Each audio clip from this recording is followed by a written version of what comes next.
निम्म्या महाराष्ट्रात प्रलय, लाखो हेक्टरवरील पिकं पाण्याखाली, धाराशिव, बीड, सोलापुरात हाहाकार, तर सरकारची मदत कधी? पूरग्रस्तांचा आर्त सवाल।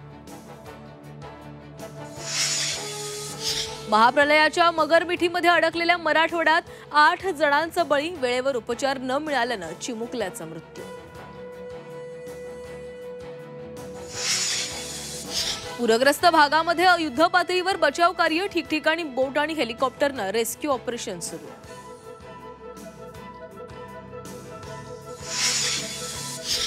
मुख्यमंत्री आणि उपमुख्यमंत्री पूरग्रस्त भागाचा आढावा घेणार। फडणवीस सोलापूर, लातूरमध्ये तर उपमुख्यमंत्री धाराशिव, बीडमध्ये पाहणी करणार। घर, शेती, जनावरांसाठी मदत करणार। पुढच्या 8 दिवसांमध्ये 2215 कोटी शेतकऱ्यांच्या खात्यात जमा करणार। फडणवीसांची माहिती, तर ओला दुष्काळाबाबत निर्णय नाही।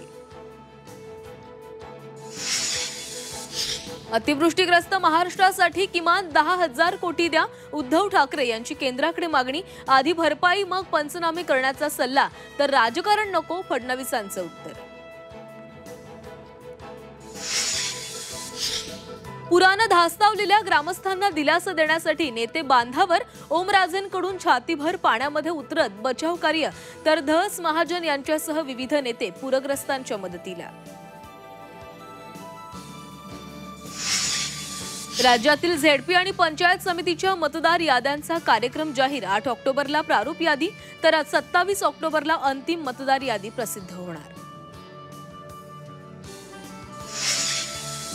दिल्लीत दिमाखदार सोहळ्यात 71व्या राष्ट्रीय चित्रपट पुरस्कार सोहळा संपन्न। शाहरुख खान, विक्रांत मेसी सर्वोत्कृष्ट अभिनेता, तर रानी मुखर्जीला सर्वोत्कृष्ट अभिनेत्री पुरस्कार। मोहनलाल यांचा फाळके पुरस्कारानं गौरव।